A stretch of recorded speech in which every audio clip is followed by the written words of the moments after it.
Hi, this is Shui with a review of a fantastic Adidas trainer, runner, whatever you may want to call it. This cushioning is awesome here. That's something we don't hear from an Adidas model unless they have some major light strike or bounce or boost cushioning. But before that, Adidas used to have the Adiprene and Adiprene Plus. This version, you can feel the plushiness, you can feel that soft foam all around you. You can feel that heel to toe cushioning throughout. And added to that is they brought back the 4Motion technology.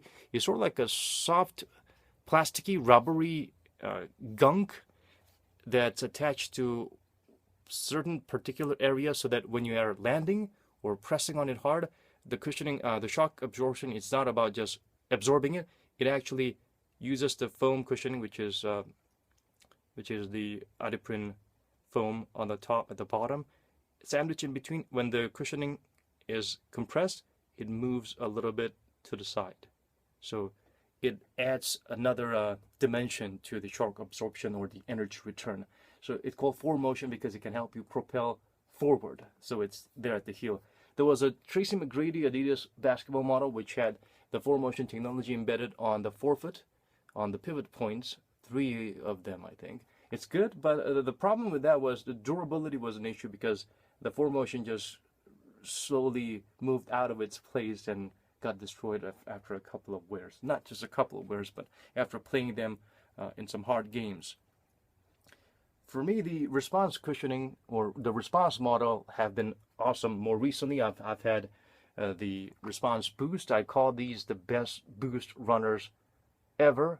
Ultra Boost, forget about it. If you tried the Ultra Boost, try the Response Boost. This has much better cushioning on the forefoot and the heel, and it's lightweight because it doesn't have to spread the boost all over. It has a decoupled midfoot portion, and the anti-inversion or spring plate is nicely added throughout from the midfoot to the forefoot and the heel without compromising the cushioning. And yeah, the energy return and the shock absorption for this model is incredible. So response has been great so far, and the oldest one of the oldest model I have is the response. Oh, this is wet because it was outside of my home at the terrace soaking up rainwater tonight, so I feel kind of bad. But as you can tell, this has absolutely no traction. The cushion actually died a little bit, but even after it's sunk in and the foam has bottomed out a little bit, it still provides good cushioning. It's shocking, even compared to the most recent models, whether it's Boost, Bounce, Lunarlon, React, whatever. This was the best cushioning ever, and it still feels as good.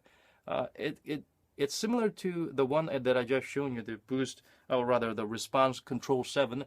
The Response Cushion 17 actually had a similar setup with the Adiprene Plus and the Adiprene at the heel with a 4Motion, and this worked wonderfully.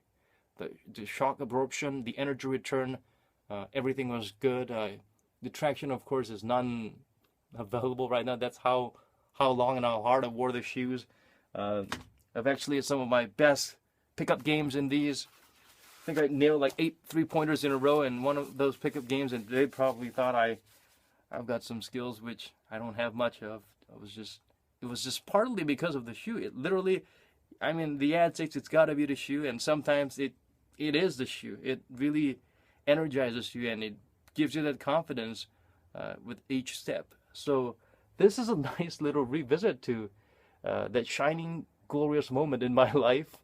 5 minutes or 7 probably. This is the exact same setup, and it feels just as good, if not more plush, than the Response Cushion 17. The Control 7, I don't know why I didn't check out the Control 6 or the predecessors, but I tried this on and I was blown away. Overall cushioning is great. It's soft. It feels like the best of all worlds, brings out the best of Lunarlon, Boost, or Bounce, or whatever. This is the kind of cushioning that you want on your feet, whether you're running or playing basketball. The 4Motion is there to get the job done. It's got a nice little heel cup inside, and torsion plate, as you can tell, is here, getting its job done without compromising the cushioning, as in it's not at the bottom of your feet, it's after the midsole, so it gets the job done without hindering cushioning. And they do have a pronation prevention gimmick here. They call it the Pro Moderator, but I'm kind of neutral, so this is good for over pronators, I suppose. But for me, nah, I don't need those. Under pronators, I guess. Under pronators, not an expert in that area, so forgive me for that. The shoe, it just blew my mind in terms of the cushioning and the energy return. Fit wise, it's a little bit big on the heel toe space and also the width. It fits fine for me, but it's kind of roomy. So if you want a good one-on-one, one-to-one fit, you probably want to go half a size down. If you're a wide footer, just go with a normal size. Personally, I'm just gonna have this, which feels about half a size big, but I'm gonna add some extra loops to tighten it up at the top because it's more about the toe box rather than the width of the shoe.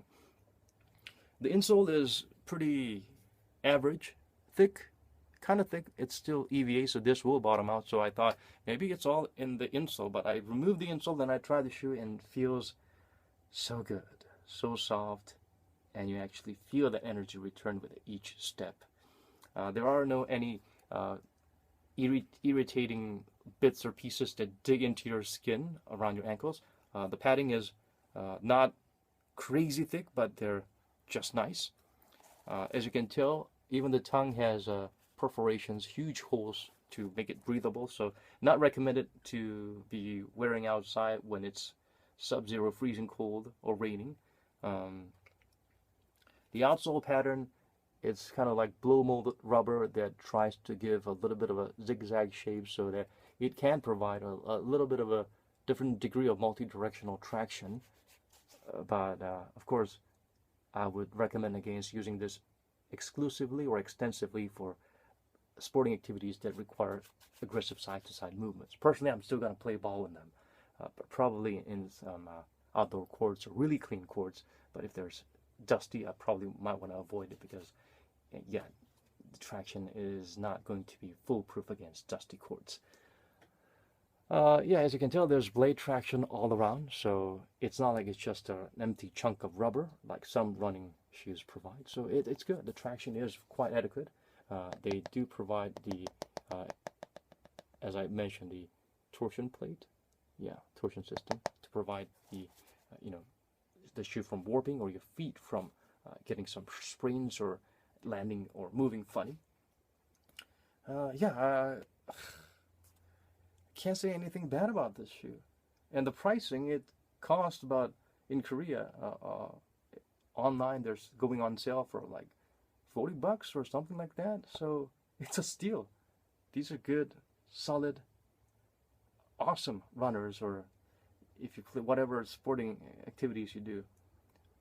It could be good for tennis even, because you're going to be playing in clay or someplace as a urethane or someplace that provides some traction. So this could be good for even those kind of activities.